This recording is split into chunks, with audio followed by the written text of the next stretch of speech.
다윗과 골리앗의 싸움 이야기는 너무나도 유명한 이야기죠. 그러나 이 이야기는 옛날 다윗의 이야기로 끝나는 것이 아니라 바로 우리의 이야기가 되어야 될 줄로 믿습니다. 하나님은 어제나 오늘이나 동일하십니다. 어제도 제가 강조하는 말씀드렸는데 계속해서 이 사무엘 말씀 통해서 우리에게 깨닫게 하시는 교훈이 바로 그거예요. 하나님은 어제나 오늘이나 동일하게 일하시는 거고, 모든 성경이 다 그걸 강조하는 말씀이지만 특별히 더 그렇죠. 사무엘상 통해 가지고 우리에게 주시는 은혜가, 그리고 시대를 초월하여 일하시는 분이 하나님이시라는 거 잘 깨닫고 오늘도 그러므로 하나님을 더욱더 의지하여 나가는 우리 모든 주의 백성들 되시길 바랍니다. 믿음을 가진 사람은요, 상상을 초월하는 삶을 살게 됩니다. 연약해 보이지만 강한 사람이 믿음의 사람이고, 세상은 믿음을 가진 사람들에 의해서 움직여가는 것입니다. 부정하고 싶지만 언제부턴가 교회가 세상을 주도하지 못하고 이끌려가는 그런 모습을 많이 보여요. 시대가 변하고 환경이 변해서 그럴까요? 환경으로 하면요, 초대교회처럼 믿는 자들에게 불리한 환경이 없었어요. 그때는 잘못 걸리면 다 유대인들한테 돌 맞아 죽고, 또 로마 황제한테 잡혀가지고 다 사형당하고 막 그랬지 않습니까? 문제는 어디에 있어요? 믿음에 있는 거예요. 믿습니까? 영적 패배주의, 영적 파워의 부재, 그게 이 시대 우리 교회와 그리스도인들의 가장 큰 위기이고 문제이고, 또 도전해야 될 문제라는 거 우리가 잘 깨닫고, 그래서 이 새벽에도 정말 하나님 앞에 그 믿음으로 나아갈 수 있기를 기도하며 나아갈 수 있길 바랍니다. 힘있게 영적 전쟁에 임해야 되는데도 불구하고, 여러분, 우리 개인의 연약함 또 환경에 막 주목하고, 마치 가나안을 둘러본 10명의 정탐꾼들처럼 또 골리앗의 위세에 눌린 사울과 이스라엘 여기 군대들처럼 이 악한 세력, 우리의 대적들을 과대하게 평가해요. 문제를 크게 만들고 생각하고, 그리고 그러면서 싸워보지도 못하고 자멸하고 마는 거죠. 얼마나 안타까운지 몰라요. 오늘 우리가 이 시간 다윗의 영성으로 나아갈 수 있길 바랍니다. 상대가 누가 되었든 여러분 영적 파워를 가지고 싸움에 임할 수 있길 바랍니다. 41절부터 44절 보시겠어요? 같이 읽겠습니다. 시작. 블레셋 사람이 방패든 사람을 앞세우고 다윗에게로 점점 가까이 나아가니라. 그 블레셋 사람이 둘러보다가 다윗을 보고 업신여기니 이는 그가 젊고 붉고 용모가 아름다움이라. 블레셋 사람이 다윗에게 이르되 내가 나를 개로 여기고 막대기를 가지고 내게 나왔느냐 하고 그의 신들의 이름으로 다윗을 저주하고, 그 블레셋 사람이 또 다윗에게 이르되 내게로 오라. 내가 네 살을 공중의 새들과 들짐승들에게 주리라 하는지라. 골리앗과 다윗이 드디어 맞닥뜨린 거죠. 방패든 자를 앞세우고 골리앗은 자신의 어떤 무력을 과시하면서 다윗을 향해서 나아갔습니다. 그리고 다윗의 용모를 이렇게 탁 보더니 그를 여기 말씀 보니까 업신여겼다 이렇게 나오죠. 만만하게 본 거예요. 젊고 붉고 용모가 아름다움이라, 그것 때문에 그랬다 그랬는데, 이 다윗이 그때 소년 다윗인데 아주 앳된 또 미소년이었다는 그런 얘기죠. 아마도 요즘 가수, 연예인, 탤런트 이런 사람들처럼 아주 곱상하게 생긴 거죠. 또 다윗이 창과 칼도 없이 이 막대기를 가지고 나온 걸 보고 어이없어 하기도 했어요. 자신을 개처럼 우습게 여기고 여긴다고 막 이렇게 마음속에 막 이렇게 기분 상해가지고 자신의 신들의 이름으로 다윗을 저주하면서 다윗을 죽여가지고 그 시체를 새와 들짐승들의 먹이로 주겠다 이렇게 위협을 하죠. 그러나 여러분, 이 싸움의 결과가 어떻게 돼요? 이 골리앗의 말대로 됩니까? 그렇지 않지 않습니까? 반대로 되지 않습니까? 골리앗이 방패든 사람을 앞세웠다는 거, 이 말씀에 우리가 좀 주목해 봐야 돼요. 먼저 우리가 상대해야 될 대상이 누구인가를 깨닫게 하는 그런 말씀입니다. 사람이 아니라는 거예요. 환경이 아니라는 거예요. 혈과 육이 아니라 그 뒤에 숨어있는 악한 영이라는 것입니다. 그렇기 때문에 우리가 세상 살면서 당하는 여러 가지 문제, 환경, 또 사람과의 관계라든지 그 모든 이면에 악한 사단마귀의 역사가 있다는 것을 잘 깨닫고 우리는 영적 전쟁을 잘 준비해야지 되는 거예요. 사람과의 싸움이 아니라, 혈과 육과의 싸움이 아니라 영적인 전쟁을 모든 관계 상황, 사건들은 다 우리 그리스도인들은 영적인 문제로 접근해야지 되는 거죠. 그리고 그렇기 때문에 우리가 가져야 할 무기, 갖춰야 될 무기는 혈과 육을 상대할 때 무기와는 달라야 된다는 그런 말씀입니다. 그렇습니다. 우리가 세상의 악한 세력과 영적 전투를 벌일 때에 강력한 힘과 어떤 유리한 조건, 환경을 갖춰야 이길 수 있는 것이 아닙니다. 세상의 관점, 세상의 방식, 세상의 태도로 싸우면 패배할 수밖에 없는 것이 영적 전쟁이라는 사실을 우리가 잘 깨달아야 되는 것입니다. 베드로전서 3장 16절에 선한 양심을 가지라. 이는 그리스도 안에 있는 너희의 선행을 욕하는 자들로 그 비방하는 일에 부끄러움을 당하게 하리라. 이렇게 말씀했어요. 우리의 무기가 뭐라는 거예요? 믿음과 선한 양심이라는 거죠. 하나님의 전신갑주라는 말씀이에요. 그러므로 세상이 두려워하고 세상이 두려움을 주고 조롱해도 여러분 두려워하지 마십시오. 두려움이 문제를 크게 만드는 거예요. 믿습니까? 두려울수록 여러분 믿음 달라고 하나님 앞에 기도하실 수 있길 바랍니다. 여러분 믿음과 문제는 반비례해 있어요. 항상. 믿음이 커지면 커질수록 문제는 작아지는 거예요. 그리고 내가 믿음이 작으면 작을수록 문제는 더 커지는 거란 말씀이에요. 늘 상관관계가 그렇게 되어 있다고 하는 사실을 잘 깨닫고 여러분 앞에 문제가 커 보이세요? 그러면 그 문제보다 더 큰 믿음을 달라고 하나님께 기도하실 수 있길 바랍니다. 그러면 하나님께서 그 문제가 너무나도 사소하고 아무것도 아니라는 사실을 다 깨닫게 만드시는 거예요. 그래서 우리 마음속에 담대함 주시고 용기 주시고 막 그러시는 거란 말씀이에요. 45절부터 47절 또 읽겠습니다. 시작. 다윗이 블레셋 사람에게 이르되 너는 칼과 창과 단창으로 내게 나오거니와 나는 만군의 여호와의 이름 곧 내가 모여가는 이스라엘 군대의 하나님의 이름으로 내게 나아가노라.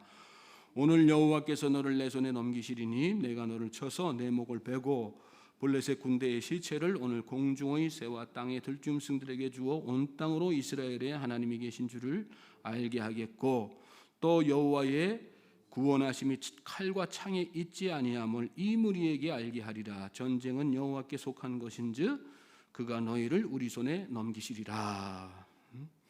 다윗은 믿음이 충만했습니다. 그래서 골리앗에게 당당히 이렇게 선포하죠.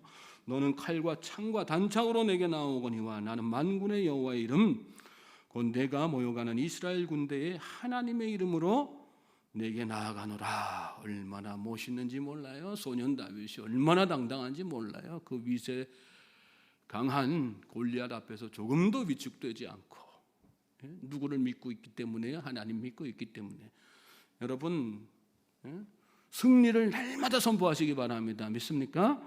하나님의 이름을 선포하세요. 예수님, 성령님의 이름으로 어떤 문제 앞에서도 어떤 대적 앞에서도 승리할 것을 선포하시기 바랍니다. 그 이름에 권세가 있어요. 두렵고 떨릴 때, 믿음이 떨어질 때, 내가 왜 요즘 왜 이럴까 낙심할 필요 없어요. 그때마다 뭐 하면 되는 거예요? 선포하면 되는 거예요. 그러면 믿음이 내 안에 생기는 것입니다. 변화산에서 내려오신 예수님께서 귀신 들린 아이 고쳐달라고 간청하며 이렇게 사정하는 아이 아버지한테 그걸 바로 요구하셨잖아요. 할 수 있거든 이 아이를 좀 고쳐주십시오. 그렇게 예수님에게 말씀드렸을 때 예수님께서 할 수 있거든이 무슨 말이냐? 믿는 자에게는 능치 못할 일이 없느니라 이렇게 말씀하셨어요. 무슨 얘기야? 말을 바꾸라는 말씀이에요. 너 왜 그렇게 자신 없게 이야기하냐? 자신 없게 이야기하지 말고 믿음으로 당당히 선포해라. 그런 말씀하셨단 말씀이에요. 그러니까 이 아버지가 어떻게 합니까? 제가 믿나이다. 저의 믿음 없음을 도와주소서 이렇게 예수님 앞에서 선포했어요. 제가 믿음이 없었습니다. 믿음으로 이 시간 선포합니다. 저를 좀 도와주십시오. 믿음 가질 수 있도록 저를 좀 도와달라는 그런 말씀이었죠. 예수님이 결과적으로 어떻게 하셨어? 그 아이를 고쳐주셨다는 말씀이에요. 고쳐주셨다는 얘기는 아이의 아버지에게 뭘 주셨다는 얘기예요? 믿음 주셨다는 거. 없는 믿음을 주셨다는 말씀이에요. 믿음의 말을 선포하니까.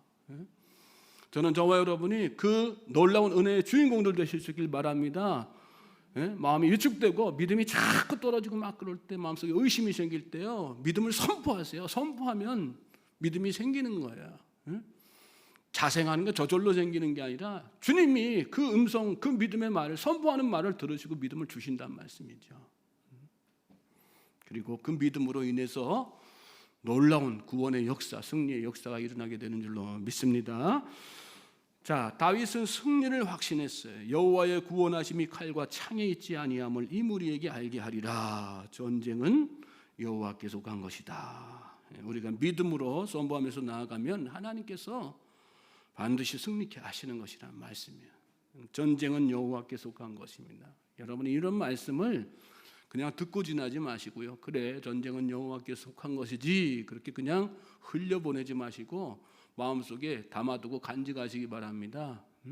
그래, 전쟁은 하나님 앞에 속한 거야. 여호와께 속한 거야. 내 것이 아니야. 우리가 지금은 아멘 해도요, 영적 싸움이 살다 보면 버거울 때가 있습니다. 그럴 때 다윗이 한 이 선포를 자꾸 기억하고요, 선포하시라는 말씀이에요. 전쟁은 진짜 여호와께 속한 것이다. 이 싸움은 내 싸움 아니고 하나님의 싸움이다. 그러므로 결과는 불보듯 뻔하다. 하나님의 싸움이라는 얘기는 그런 뜻 아니겠어요?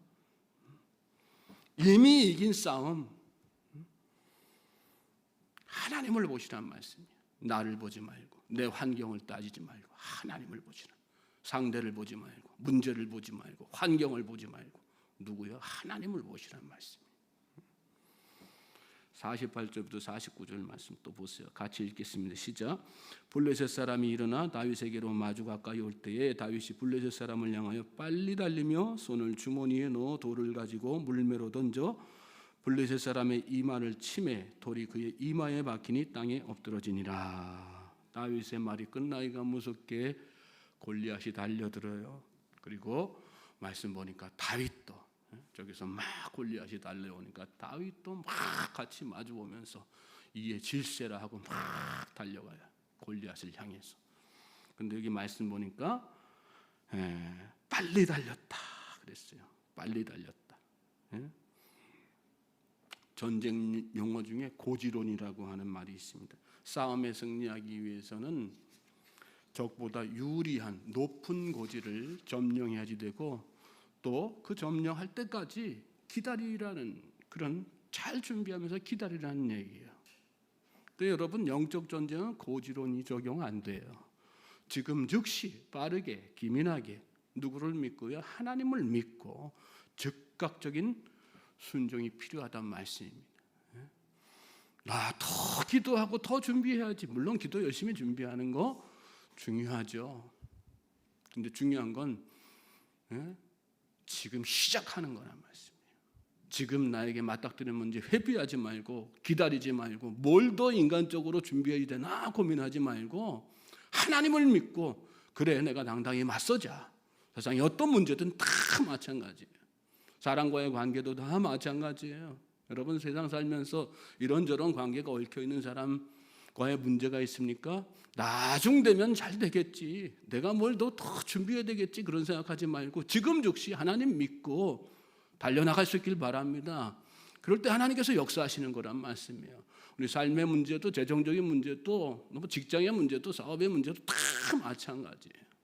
나중으로 미루는 것보다 지금 즉시 누구를 믿고요? 하나님 믿고 믿음으로 달려나갈 때 하나님께서 저와 여러분의 삶 가운데 큰 역사를 이루어 주실 줄로 믿습니다. 달려오는 골리앗을 마주 달려가면서 돌을 물매에 이렇게 장전해 가지고 또 그걸 원심력을 갖다가 생기게 돌려가면서, 여러분 어떻게 다윗이 한 방에 골리앗의 이마에 그걸 명중시킬 수 있었겠어요? 활처럼 겨냥하고 쏘는 게 아니잖아요. 총처럼 눈금 봐가면서 이렇게 쏘는 게 아니잖아요. 누가 하셨다는 말씀이 하나님께서 하셨다는 말씀이라요. 그게 믿음의 힘인 거예요. 순종의 힘이라는 거예요. 기도의 힘이라는 거예요. 믿습니까? 오늘 저와 여러분이 그 놀라운 하나님의 능력을 힘입는 복된 주의 백성들 되시길 바랍니다. 우리가 믿는 하나님은 여기 다윗에 보면 만군의 여호와 하나님, 만군의 여호와는 모든 전쟁에서 승리 주시는 분이라는 말씀이에요. 특별히 이 말씀 읽으면서요, 우리가 다시 또 확인하는 것이 성경은 골리앗의 이름보다는 그의 실체를 더 강조한다는 그런 사실이에요. 어제 말씀 나누면서도 제가 전쟁을 북돋우는 자라는 표현에 대해서 이렇게 말씀 나누고 이렇게 설명을 드렸는데, 오늘 주목할 말은요, 블레셋 사람이라는 표현이에요. 계속해서 여기 성경에 블레셋 사람, 골리앗 대신에 블레셋 사람이다, 블레셋 사람이다. 뭐 다윗 골리앗이 블레셋 사람이니까 블레셋 사람이라는 건 당연한 일인데, 근데 왜 성경에 계속해서 그가 블레셋 사람이라고 강조하고 있을까요? 그 이유가 뭘까요? 그가 하나님을 믿지 않는 사람, 불신자라고 하는 것을 강조하기 때문에. 즉 다윗이 믿는 자를 대표하는 인물이라면 골리앗은 여러분 불신자를 대표하는 인물이라는 거예요. 그러니까 믿음의 유무에 따라서 우리도 언제든지 골리앗이 될 수 있고요, 언제든지 다윗이 될 수 있다는 그런 뜻인 것입니다. 그걸 강조하기 위해서 우리에게 깨닫게 하시기 위해서 계속해서 여기 골리앗을 블레셋 사람이다, 블레셋 사람이다, 블레셋 사람. 하나님을 믿지 않으면 다 이렇게 될 수밖에 없다, 그 얘기를 자꾸 해주시는 거란 말씀이에요. 이 말씀 안에서 특별하게 깨닫는 또 한 가지 은혜인 것입니다. 오늘 저와 여러분은 다윗이 되길 바랍니다. 하나님이 함께 하신다는 사실을 여러분 마음속에 늘 기억하십시오. 그리고 믿음으로 날마다 승리를 선포하십시오. 개인, 가정, 직장, 사회 모든 분야의 영적 전쟁에서 물러서지 말고 여러분 그 즉시 말씀을 순종하면서, 말씀에 순종하면서 하나님을 의지하여 나아가는 모든 주의 백성들 되시길 바랍니다. 그럴 때 하나님께서 오늘 저와 여러분의 모든 상황과 모든 사건, 환경 가운데에서 승리하게 하실 줄로 믿습니다. 오늘 이 하루가 그런 복된 날 되기를 다시 한번 주님의 이름으로 소망하고 축복합니다.